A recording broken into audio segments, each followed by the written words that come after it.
This is the Navigating Adult ADHD podcast, here to help you navigate and thrive with ADHD in adulthood. I'm your host, Zena, and I was diagnosed at age 36. As with many ADHDers, I have a rebellious and nonconformist style, and that means that there will likely be swearing in the coming episode. Please be mindful of any little people. Hello, my friends. Welcome back to the Navigating Adult ADHD podcast. I am so happy to be here with you all. Today we're going to be talking about self-acceptance, and yes, we can do that with ADHD. This is an episode as well that is going to cover things like negative self-talk and when you think that you or feel that you are not good enough, which is something that many of us with ADHD can relate to. Now, before we dive into this episode, I've got to tell you about something incredible. I have created a free ADHD course for you all.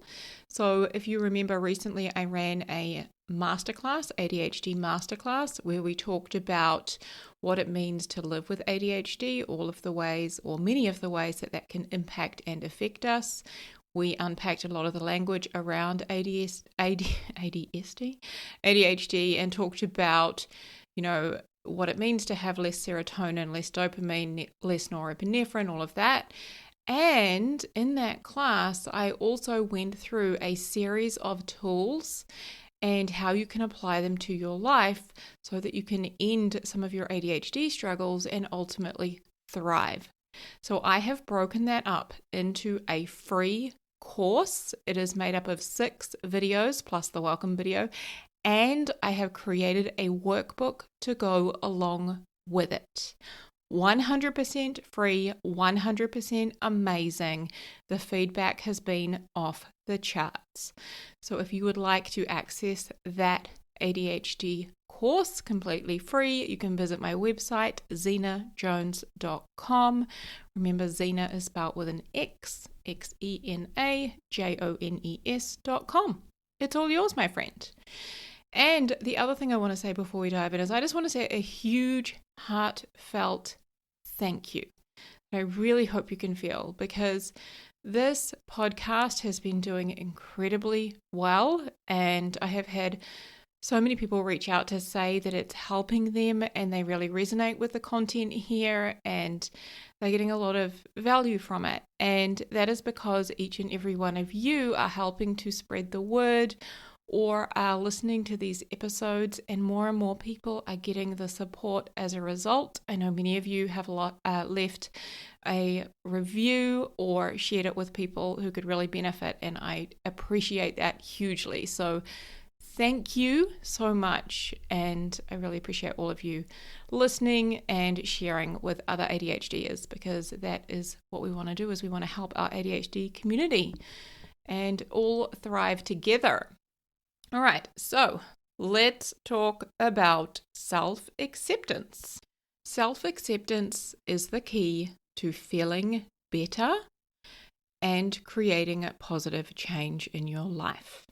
Now, you may have some pushback on that, and don't worry, I am going to address many of the common objections and the kind of pushback that I hear when we start to talk about this. All right, and self-acceptance for us ADHDers can be a hard one, and this is no surprise, given that by age 10, a child with ADHD has already heard 20,000 more criticisms than their peers. There is research out there that has been done and studies that show a child with ADHD has heard 20,000 more criticisms than their peers by age 10. Isn't that heartbreaking? And I think for those of us who go undiagnosed for so long and without support, we can see how that's internalized. With or without the awareness that we have ADHD, we internalize so many of those negative messages, and we make them mean that we are bad, or we are wrong, or we are not good enough. So what that looks like is through our negative self-talk, we will often say things to ourselves like, yeah, you can't do that. You're late again? Huh, it's amazing anyone still invites you. You're stupid.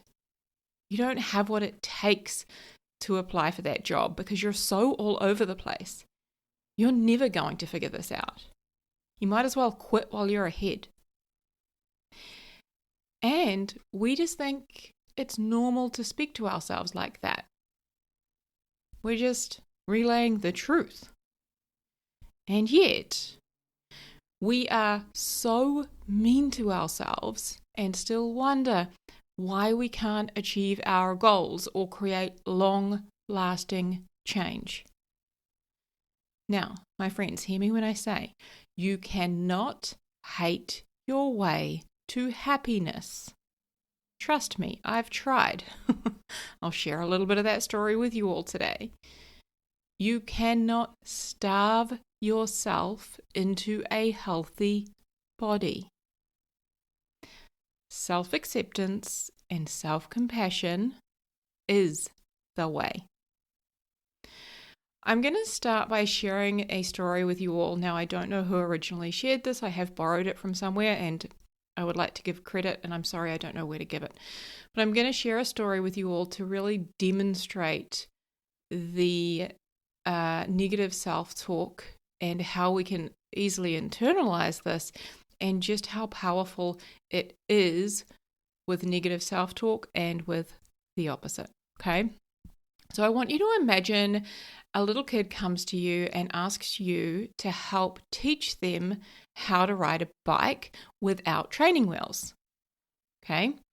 So you're going to teach this little kid how to ride a bike without the training wheels, and there are two possible scenarios here.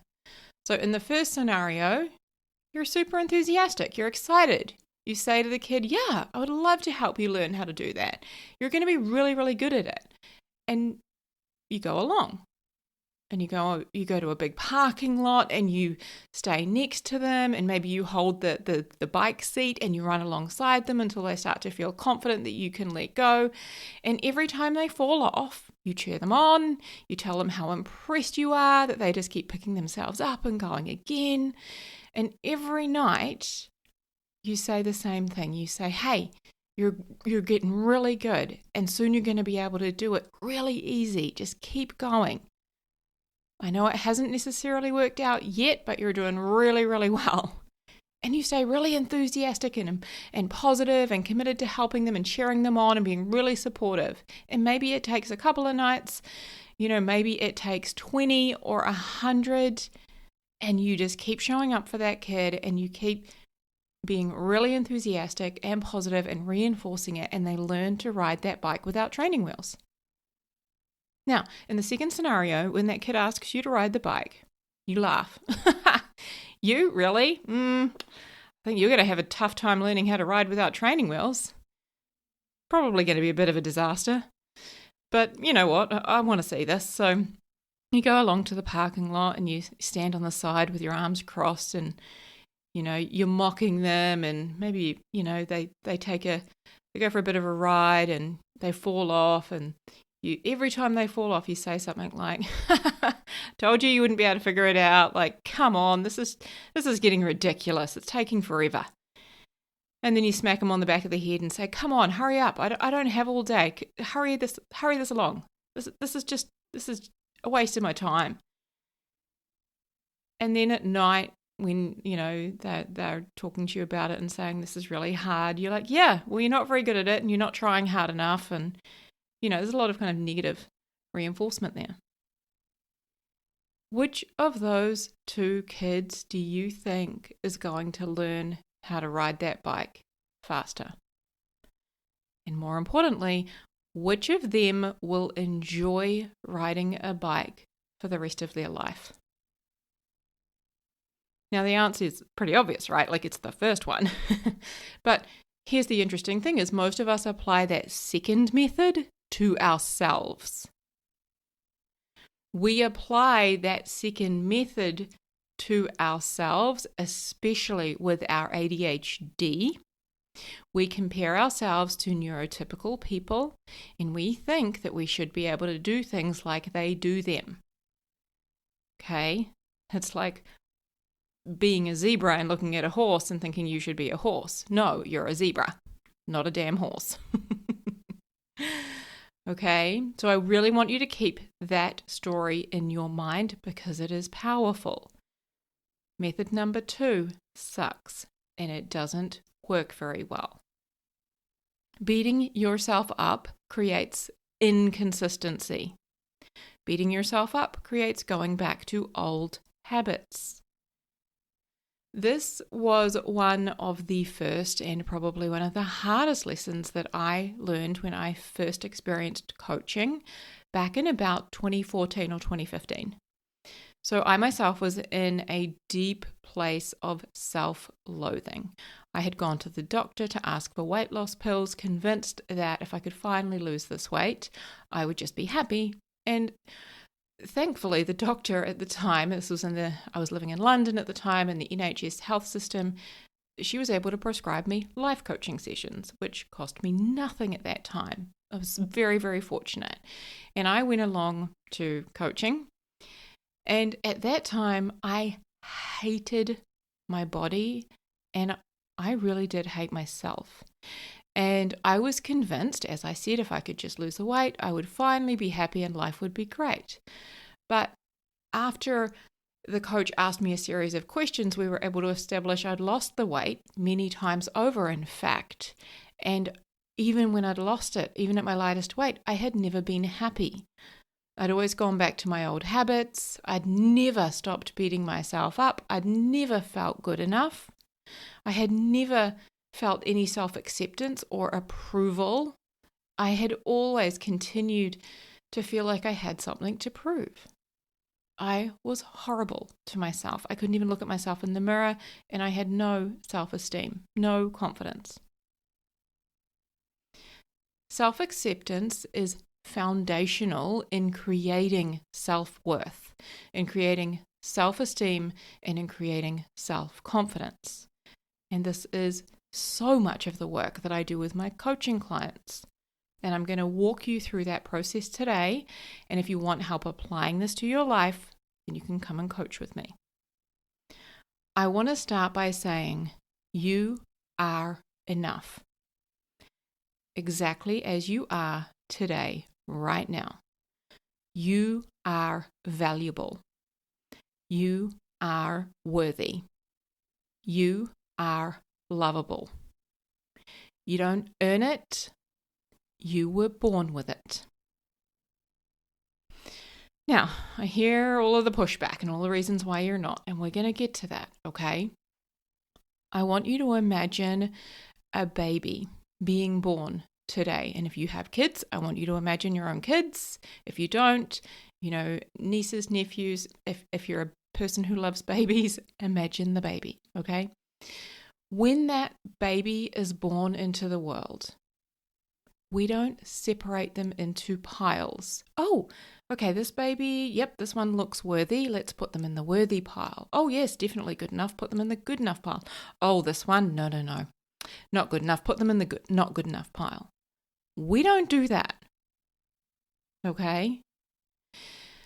Even when those babies, right, as I said, if you've got kids, imagine your kids, even when they annoy you, when you're looking after that child and you're sleep deprived and they're crying and you can't figure out why, you still love them.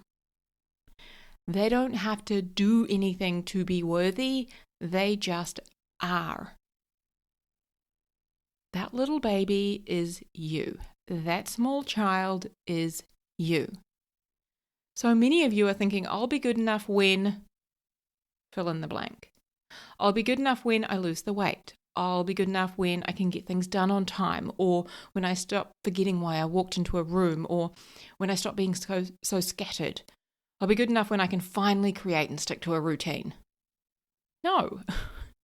Whether you believe it or not, it is just a fact of the universe. Like the sun is the sun. You are worthy. You are good enough. You are valuable. You are enough. All right? Now, it does not matter what you've done as a result of your ADHD symptoms. you are still worthy, lovable, human, full stop. Okay, even when you interrupt someone, or you forget to call your friend for her birthday, or you struggle to concentrate and get frustrated and then take it out on your partner, regardless of what other people say or do.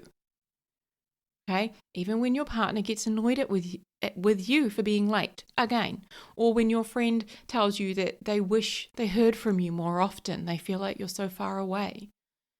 Nothing can add to or take away from your value, from your worth, from the fact that you are good enough.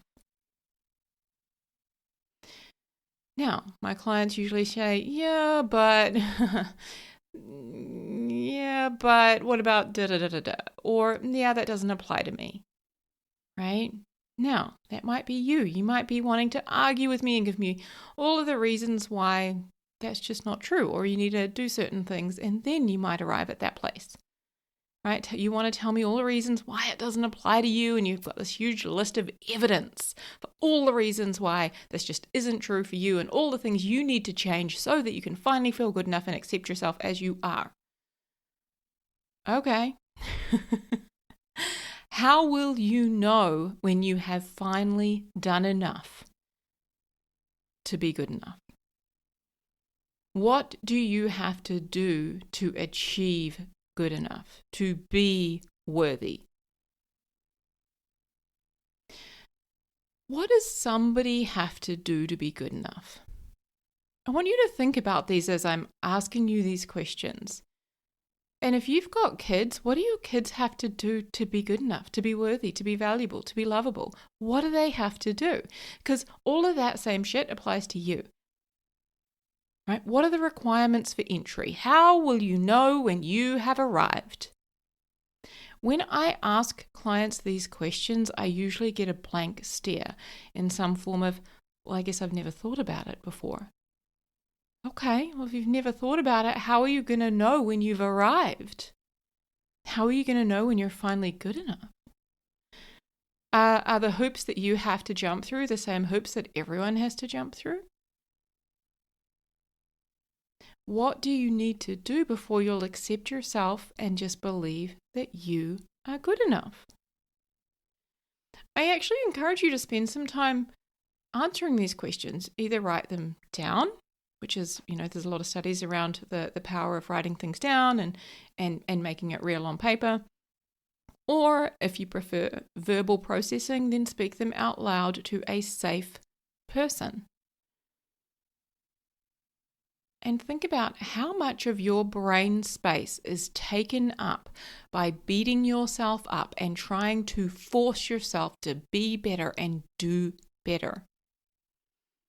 Because enough already, my friend. I also want to acknowledge that our human brains are designed to look for negative first. Okay? That's not just us neurodivergent humans, that is all humans. We all have a built-in negativity bias. And that is, we are literally wired that way as a form of safety to help us evolve. Our brain needs to be constantly looking for danger and what we need to look out for so that we can, stay alive and evolve as a species. Brains are wired to do whatever it takes to keep us alive, okay?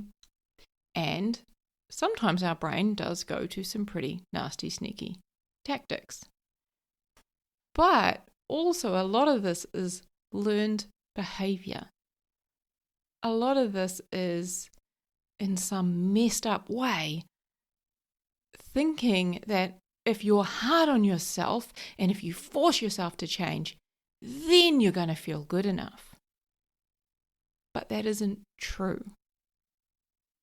Okay, many of you are thinking, when I do better, then I will feel better. And I used to think that way too. Okay? When I'm finally able to exercise and eat healthy every single day consistently, then I'll feel better about myself. Okay? We have that backwards. We have to feel better about ourselves in order to create positive change and positive results. We cannot beat ourselves into feeling better. It does not work, my friend. Remember, what we think determines how we feel, and how we feel determines what we do. So back to that story that I shared about my self-loathing and thinking I needed to lose weight and constantly beating myself up. I wasn't able to create a positive relationship with my body. I wasn't able to look at myself in the mirror. I wasn't able to create a good relationship with my weight and with exercise until I changed the thoughts about myself. When I changed the thoughts about myself and felt better about myself, that was when everything finally changed. And it was from a place of self-acceptance. When I changed the way I was speaking to myself, that self-talk, I changed the way I felt about myself, and then my actions changed and became so much more consistent from a place of love and kindness and compassion, not from a place of beating myself up. Now, acceptance does not equal defeat or resignation of any kind. Okay, I want to acknowledge that because I think some of you feel like that is what happens when we accept something. We're like, oh, okay, just give up, give in. That's it then. No, it's not saying, oh, well, I guess this is just, what it's going to be like for the rest of my life. I just can't do anything about it. No. No, self-acceptance is saying, this is me. I am neurodivergent. I have ADHD. That means I'm wired differently. And when I accept that, I can begin to work with myself rather than constantly fighting against myself. Right? Self-acceptance, including accepting your ADHD-related challenges, is the key to feeling better and creating positive change in your life. Okay? There are certain things that as adults with ADHD, we struggle with. Okay? Just like someone who is blind will have certain things that they struggle with. It does not make them less than. I'm going to say that again. There are certain things that those of us as adults with ADHD will struggle with. Things that we do struggle with. Just like someone who is blind has certain things that they struggle with. That does not make us less than. Now, I'm going to read out a list from Russell Barkley's book, Taking Charge of Adult ADHD, which is a great resource and very well researched. I definitely recommend it.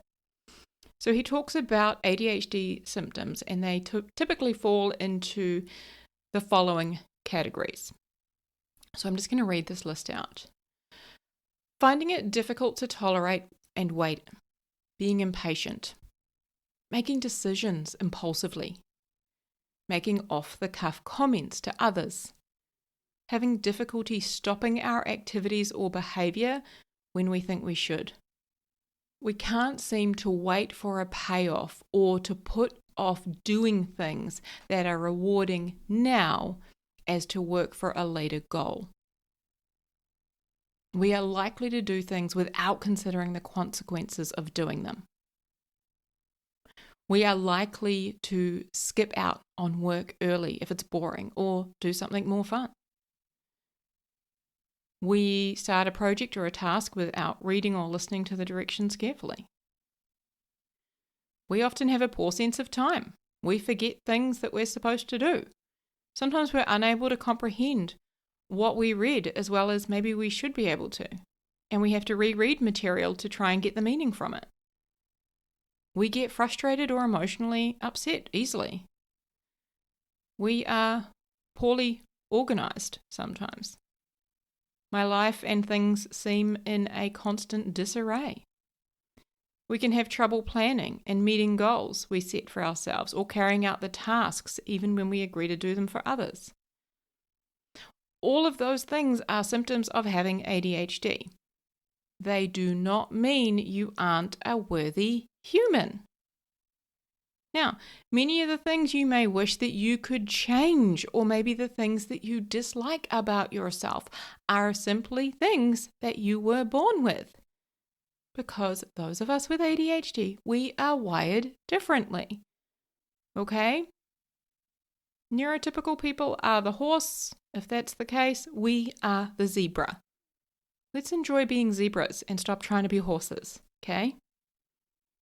Now, when I look at that list that I just read out with you, I can't help but think about one of the boys that I co-parent. So I co-parent 3 boys with my partner, and one of them, the middle one, he has Williams syndrome. So he's 10 years old and he has Williams syndrome. And what that means is he is wired differently. Okay, he has a list of symptoms much longer than the one I just read out, and yet he was born good enough. He will always be good enough. He has nothing to prove. He has no things that he must do to be lovable or worthy. He just is, regardless of his differences. So hear me when I say, we as ADHDers, we are not less than. How much time are you spending beating yourself up and wishing that you were different? And what have you been shaming yourself for?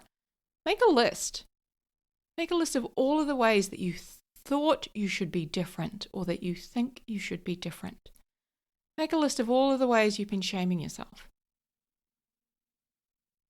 Now, of course, I'm going to yell at my partner. I'm highly sensitive, I get frustrated easily, and I struggle, just like you, with regulating my emotions sometimes. Of course, I'm going to forget my friend's birthday. I have a poor working memory. I forget a lot of things. Of course, I'm going to be late to things. I have time blindness. I often underestimate how long something's going to take me. Of course, I'm time blind. Of course I do. Where can you release the shame for having a brain that's just wired a little different? Self-acceptance is the way that we change how we think and feel about ourselves. And acceptance is our job. Okay? My friends, I mentioned this, I believe, in the episode about when your friends and family don't get your ADHD, which was a while back now. And so often we're trying to get that external validation or that acceptance from, the other people in our life so that we can then accept ourselves. We can tell ourselves it's okay. We want them to get it. We want them to be understanding. However, acceptance is your job. Regardless of what they say, of what they do, this starts with you. Now, I coach on this a lot because it is big. Other people are going to have opinions. They are going to say things and do things that we don't like. They will make comments about our ADHD and our related behaviors. Hear me when I say, let them. Let them. It isn't their job to accept you, it is yours. And it is some of the most powerful work you will ever do. Now, sometimes I hear I don't want to accept my ADHD struggles because otherwise if I do that, I'm not going to fix, some of the shit I do. I'm not going to figure out, or work on changing some of these behaviors. Yeah, I want to call bullshit on that one. How is self-loathing working out for you? Is that creating a positive outcome in your life? Right? How is beating yourself up working out? Is it creating positive stuff? No, it's not. When you feel badly about yourself, you take action that creates a negative result. I wish somebody had taught me that in school, right? It wasn't until I came to coaching that I learned this. Okay, if we think I'm a terrible friend, we will continue to play that out. If we think I suck at time management, we will continue to struggle with time management. You can't be a good friend when you believe that you are a terrible friend, right? Just like you can't be better with time management when you believe you suck at it. Okay? So self-acceptance, including accepting your ADHD-related struggles, is the key to feeling better and creating positive change in your life. There is this quote I am reminded of by Byron Katie, and I think it goes, "When you argue with reality, you lose, but only 100% of the time." Okay? The reality, my friend, is that you have nothing to do, nothing to prove. You are good enough. You are worthy. And beating yourself up does not produce positive things in your life. Now, I do make impulsive decisions in my life. I do interrupt people. I do forget things all the time. I always forget why I walk into a room. I do get distracted very, very easily. How are you thinking you should be different than you are, rather than acknowledging and accepting that is who I am? I do those things. I do get distracted. I do forget things. I do turn up late. And I accept that's a part of me. All right, let's switch gears a little bit. ADHD or not, all humans experience negative emotions and struggles. Okay, those challenges that we experience in our lives do not mean we are inadequate. When you are experiencing frustration or fear, or maybe you're feeling anxious, that does not mean you are inadequate. Another objection I often get is, okay, well, if I accept myself, then basically I'm saying I don't care about how my behavior impacts other people around me. Like when I'm late to a meeting, or maybe I'm meeting my friend for lunch and I'm late and she has to wait for me. Or when I forget to text my mother-in-law for her birthday and then she thinks I don't care. That is not what I am saying. Okay? Recently, I was super frustrated and trying to figure out some behind the scenes stuff on that course I was telling you about. So I had to upload it to a platform and get it released so that you guys could access it. And I was trying to figure out all this behind the scenes technology stuff, and I was getting very, very frustrated. And I was super short and snappy with my partner. Even when he actually offered to help me, I was not very nice. Now, once I was able to see that, which wasn't at the time, okay, it was later when I was reflecting on it, but when I was able to acknowledge it and to see it, I was able to apologize. I owned it, I apologized, and I work on it. But I don't need to beat myself up for it or shame myself for my behavior. No, we don't do that anymore. Okay, we can work on things that we want to change without beating ourselves up, without shaming ourselves.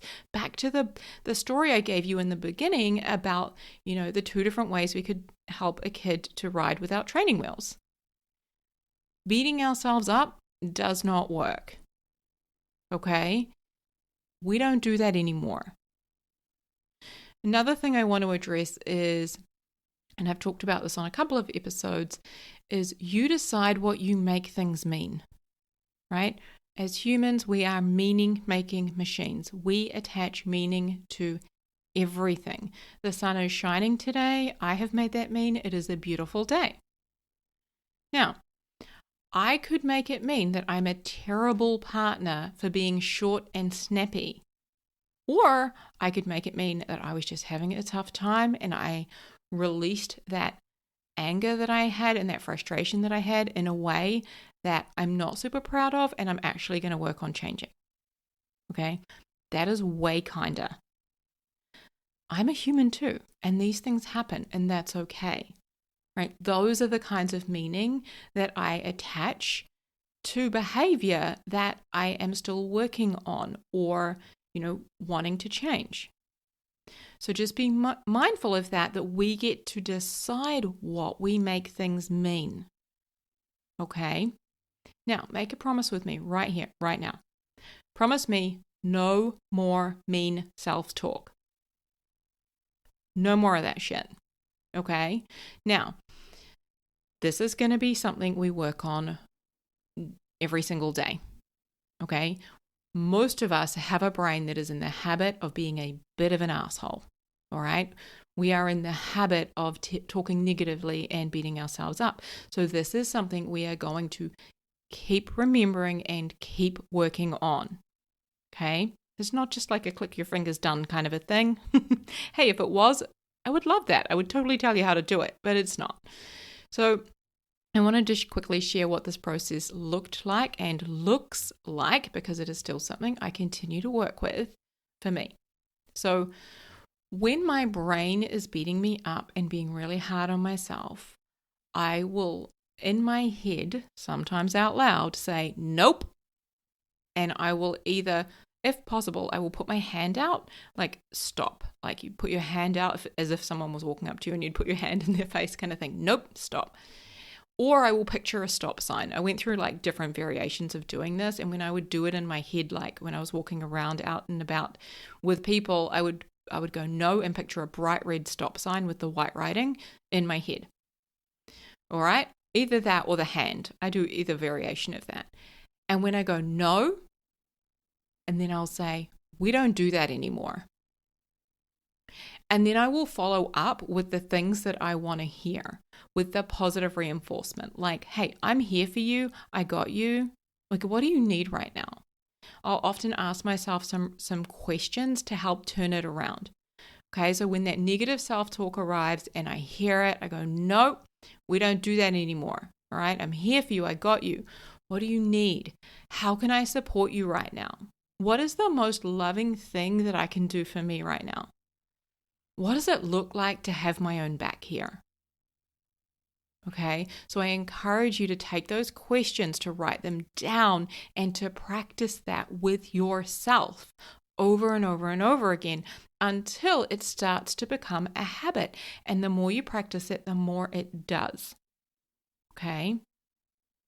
We are done with beating ourselves up for being a human.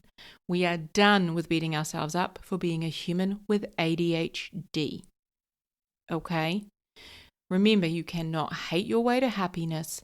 You cannot starve yourself into a healthy body. You are not a horse. You are a zebra. Self-acceptance is the foundation for consistent and positive change, and the foundation for experiencing a positive life and thriving with ADHD. And lastly, if you want help applying this in your life, then come and coach with me. This is the kind of work we do together in coaching, and this work is life-changing. It changed my life. It has changed the lives of hundreds of women that I have worked with, and it will change your life too. It starts with a free consultation. You can visit my website, zenajones.com, to book. Huge love, my friend. I will talk to you soon. Hey friend, I know exactly what it's like to feel frustrated and confused with your ADHD, and to wish that you could better understand what the hell is going on in your brain. And that's exactly why I created my coaching program, Thriving with ADHD. Inside Thriving with ADHD, you learn a step-by-step process to set and finally achieve your goals, to understand yourself and your ADHD. It's where you learn to feel better and manage your emotions and create systems and processes that work for you with your ADHD brain. This is designed for you to learn how to thrive with ADHD so you can create the life that you were meant to live. Visit zenajones.com/ADHD to learn more and book a consultation.